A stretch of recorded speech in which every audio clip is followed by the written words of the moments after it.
तो दोस्तों शुरू करते हैं आज की इंफ्रा न्यूज। पहली खबर जो आ रही है वो है हमारे देश के बिगेस्ट बैंक्स या एचडीएफसी बैंक से रिलेटेड, जहां पर इनके मर्जर के बाद में दुनिया की चौथी सबसे बड़ी बैंक बन जाएगी, ऐसी खबर हमें पता चली है। तो इसका मतलब क्या है? तब दोस्तों एचडीएफसी दो है, एक है housing develop finance corporation limited या जो एचडीएफसी है वो, और एक है एचडीएफसी बैंक। दोनों जो है इंडिपेंडेंटली काम कर दी है। एचडीएफसी बैंक जो है वो ऑब्वियसली बैंकिंग संभालती है, और एचडीएफसी लिमिटेड जो है ये बेसिकली जो शुरू हुई एचडीएफसी एंटिटी है वो है, जहां पर ये मेनली जो होम लोन डिपार्टमेंट वगैरह है, इनका मॉर्गेज डिपार्टमेंट है, इन जैसे जो बड़े बड़े दूसरे फाइनेंस बॉडीज है वो इसके अंदर काम करते हैं। अब ये दोनों बैंक्स को मर्ज करने की बातें वैसे पहले भी हमें मिली थी, लेकिन फ्राइडे को इस बात का पूरा अप्रूवल मिल गया है इन दोनों बैंक्स को मर्ज करने के लिए, और अभी ये चौथी सबसे बड़ी बैंक बन जाएगी पूरी दुनिया के अंदर मार्केट वैल्यू के हिसाब से, जहां पर ये सिर्फ पीछे होगी जेपी मॉर्गन चेस, आईसीबीसी और बैंक ऑफ अमेरिका के। अगली दोस्तों जो खबर आ रही है वो है इंडियन होटल्स कंपनी से, जिन्होंने कहा है कि वो वेस्ट बंगाल के अंदर अपना एक नया रिसोर्ट एंड स्पा खोलेंगे, जिसका नाम होगा ताज गंगा कुटीर रिसोर्ट एंड स्पा। जियो होगा एग्जैक्टली रायचक के अंदर जो वेस्ट बंगाल में है, और 155 रूम्स के साथ में ये 70,000 स्क्वायर फीट में फैला होगा बैंक्वेटिंग स्पेस के साथ में। तो ऑब्वियसली दोस्तों ये जो इंडियन होटल्स कंपनी है बेसिकली ताज ब्रांड की सब्सिडरी कंपनी, जिसके अंतर्गत इंडियन होटल्स आते हैं, ताज ब्रांड आता है। ऑलरेडी वैसे कलकत्ता के अंदर और दार्जिलिंग के अंदर इनके ऑपरेशन चलते हैं, जिसके कारण वेस्ट बंगाल में इनका प्रेजेंस ऑलरेडी मौजूद है, लेकिन एक न्यू प्रॉपर्टी यहाँ पर वो बड़ा बनाएंगे। ये वैसे जो प्रॉपर्टी है वो अंबुजा ग्रुप के अंतर्गत आती थी, इनके साथ में मिलकर ये काम किया जा रहा है। अगली दोस्तों जो खबर आ रही है वो देश के बुलेटिन प्रोजेक्ट से रिलेटेड, जहां पर एनएचएससी ने कहा है कि उन्होंने 3 ब्रिजेस कंप्लीट कर दिए हैं मुंबई अहमदाबाद बुलेटिन प्रोजेक्ट के लिए, और ये ब्रिजेस थे पूर्णा, डोला और अंबिका नदियों के ऊपर। तो ये 360 मीटर के ब्रिज है, जिनके अंदर 9 फुल स्पैन गर्डर्स का इस्तेमाल किया गया, और पानी का लेवल अगर 5 से 6 मीटर भी बढ़ जाता है हाई टाइड्स के दौरान, तो भी ये ब्रिजेस जो है इस्तेमाल हो पाएंगे। वैसे एक ब्रिज जो है वो 240 मीटर लंबा है, और ये ब्रिजेस के बारे में इंटरेस्टिंग बात ये है कि जो इस साल का शुरुआत थी उसके बाद में ये तीनों ब्रिजेस का काम शुरू होकर कंप्लीट किया गया है। अगर हम गुजरात से बुलेटिन कंस्ट्रक्शन को देखें तो वो बहुत ही ज्यादा आगे से तेजी से बढ़ रहा है, और अभी हम अपडेट्स को भी देखें तो महाराष्ट्र के अंदर भी लैंड क्लियरिंग का काम पूरा का पूरा शुरू हो चुका है, मुंबई से लेकर गुजरात बॉर्डर तक का, जिसके कारण जल्द ही जो सिविल कंस्ट्रक्शन है वो हमें होते हुए यहाँ पे नजर आएगा। अगली दोस्तों जो खबर आ रही है वो है अडानी ग्रुप के द्वारा हैंडल किए जाने वाले गुजरात के मुंद्रा पोर्ट से रिलेटेड, जिन्होंने सक्सेसफुली बर्थ कर लिया है अब तक का सबसे बड़ा कंटेनर शिप जो इंडिया के अंदर आया है। तो दोस्तों MV MSC हैम्बर्ग एक 399 मीटर्स लंबा और 54 मीटर्स चौड़ा एक बहुत बड़ा कंटेनर शिप है, जो 4 फुटबॉल फील्ड जितना बड़ा है, जिसके अंदर 15,980 TEU की कैपेसिटी है। यानी ऑब्वियसली ये दुनिया के one of the biggest container ships में से आता है, और मुंद्रा पोर्ट ने इसको सक्सेसफुली अपने यहाँ पर डॉक कर लिया है। ऑब्वियसली कुछ चेंजेस यहाँ पर उसके लिए करने पड़े, वैसे जो बाकी कई सारे पोर्ट्स इंडिया के अंदर भी अंडर कंस्ट्रक्शन है, अंडर मॉडिफिकेशन है, वहां पर जितने बड़े हो सके उतने शिप्स को लाने के लिए इंतजाम किए जा रहे हैं। आपको मैं बता देता हूं कि जितने बड़े शिप्स कहीं पर भी आ सकते हैं उतना सस्ता होता है लॉजिस्टिक्स, क्योंकि जितने बड़े शिप के अंदर जितने कंटेनर बैठता है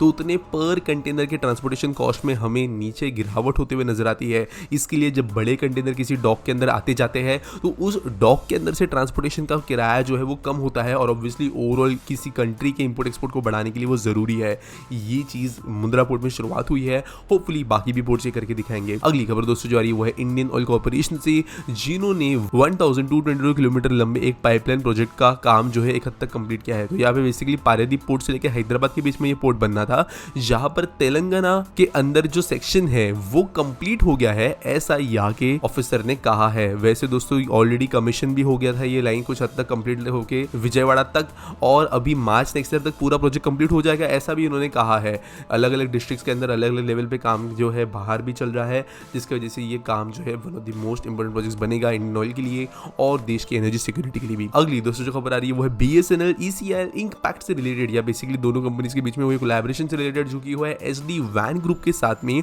और ये basically cyber security smart meters provide करेगा BSNL को अपने नेटवर्क ट्रांजिशन के दौरान। तो दोस्तों बेसिकली आप जानते हो BSNL के अंदर गवर्नमेंट ने बहुत बड़ा मनी फ्यूजन किया, अप्रोक्सीमेटली 80,000 करोड़ रुपीस का B2B और B2C सेगमेंट्स के अंदर इसके लिए गवर्नमेंट जो है पैसा ऐड करेगी, और टेलकोस जो है इनको ये अभी साइबर सिक्योरिटी की नीड लगेगी, इनको यहाँ पर जो है कहीं ना कहीं पर हाई एंड टेक्नोलॉजी की नीड पड़ेगी, और इसलिए ये कोलैबोरेशन किया गया है जो कि BSNL को अपनी टेक्नोलॉजी देगी। अगली खबर दोस्तों फिर से टेलीकॉम से ही आ रही है, जहां पर गवर्नमेंट ने कहा है कि जितने प्राइवेट टेलीकॉम ऑपरेटर्स है देश के अंदर उनको अलाउ नहीं किया जाएगा चाइनीज कंपनी ZTE और Huawei के 5G इक्विपमेंट्स को खरीदने के लिए, और अगर कोई बहुत ही ज़्यादा ऐसा इक्विपमेंट है जिसकी नीड ही है, तो केस बाय केस बेसिस पे ही उसको अप्रूव किया जाएगा। तो यहाँ पर दोस्तों मैं आपको बता देता हूँ कि जो रिलायंस जियो है और एयरटेल है, इनके जो करंट नेटवर्क्स है इनके अंदर ज़्यादा वैसे भी चाइनीज इक्विपमेंट नहीं है। अगर है तो भी डिज़ाइन इंडिया के अंदर बने हैं या फिर इंडिया के बने हुए डिज़ाइन सिर्फ चाइना से मैन्युफैक्चर हो गया, उस तरीके का इनका डील है। लेकिन जो वोडाफोन आइडिया है,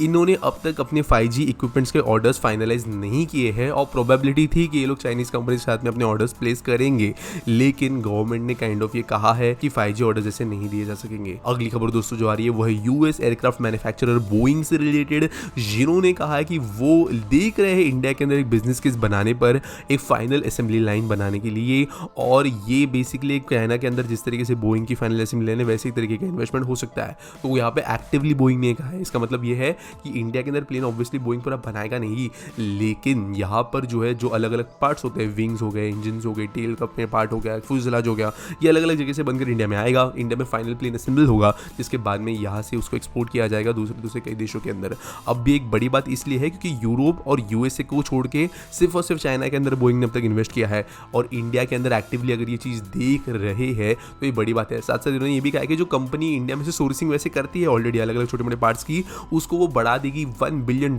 तक, और इसके कारण जो है कहीं ना कहीं पर इंडिया के एविएशन सेक्टर स्पेशली मैन्युफैक्चरिंग के हिसाब से हमें एक जंप देखने मिलेगा। अगली दोस्तों खबर जो है वो है बॉर्डर रोड ऑर्गेनाइजेशन से, जिन्होंने ब्लैक टॉप रोड का कंस्ट्रक्शन शुरू कर दिया है नॉर्दर्न पैंगोंग सो लेक के पास में, और यहाँ पर एक ऑल्टरनेटिव एक्सेस के लिए वजह बन जाएगा दौलत बेग ओल्डी एयर स्ट्रिप के लिए। अब दोस्तों ये थोड़ा कंफ्यूजिंग है, मैं आपको थोड़ा समझाने की कोशिश करता हूँ। दौलत बेग ओल्डी एक एयर स्ट्रिप है, बेसिकली बहुत ही ज़्यादा रिमोट एरिया के अंदर ये मौजूद है, जहाँ पर चाइनीज़ बॉर्डर के पास में ही आती है, बहुत ज़्यादा हाइट पर एलिवेशन पे है, डिफिकल्ट टेरेन में है। बहुत लंबे समय से, इनफैक्ट 5 से 6 दशकों से ये एयर स्ट्रिप इस्तेमाल हो ही नहीं रही थी क्योंकि ये पूरी तरीके से डिस्ट्रॉय हो चुकी थी। लेकिन कुछ सालों पहले हुआ ये था कि इंडियन एयरफोर्स के अंदर एक कमिटेड टीम ने बिना गवर्नमेंट को डायरेक्टली परमिशन ली है, एग्जैक्ट स्टोरी जो है थोड़ी कॉम्प्लिकेटेड है, बट सिंपली ऐसा कहे तो बिना ऑफिशियल ड्यूटीज के इस एयर स्ट्रिप को फिर से एक्टिव कर दिया था और प्लेन यहाँ पर लैंड करके बताए थे, और इसके कारण गवर्नमेंट ने जो है इस एयर स्ट्रिप के अंदर की पॉसिबिलिटीज को देखते हुए इसको वापस ऑपरेशनल करने का डिसीजन लिया, जिसकी वजह से यहाँ पर चाइनीज बॉर्डर के पास में बहुत ज्यादा एक इंपॉर्टेंट एयर स्ट्रिप बनेगी। अब यहाँ पे रोड बनाने का काम भी शुरू हो गया जो कि पहले एग्जिस्ट नहीं करता था।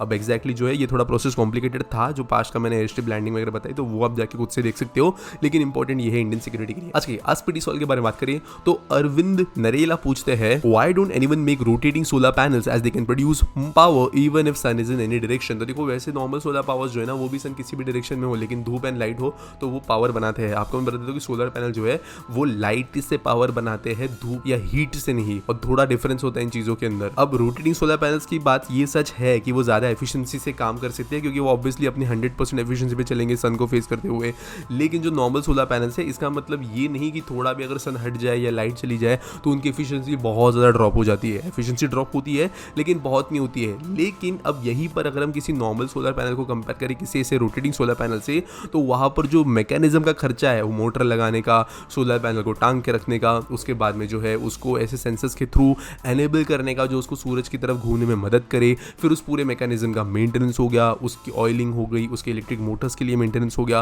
वहाँ पे बिजली अलग से जो सप्लाई करनी पड़ेगी इस पूरे सिस्टम को चलाने के लिए, वो चीज़ें हो गई, यहाँ पर इसका देखरेख हो गया। ये सब चीज़ें इसको ज़्यादा कॉम्प्लिकेटेड और ऑपरेट करने में ज़्यादा महंगा बना देती है, जिसके कारण जो एफिशिएंसी ये लेके आना चाहिए उतना नहीं है। इनफैक्ट एक सोलर पैनल जो है जैसे अगर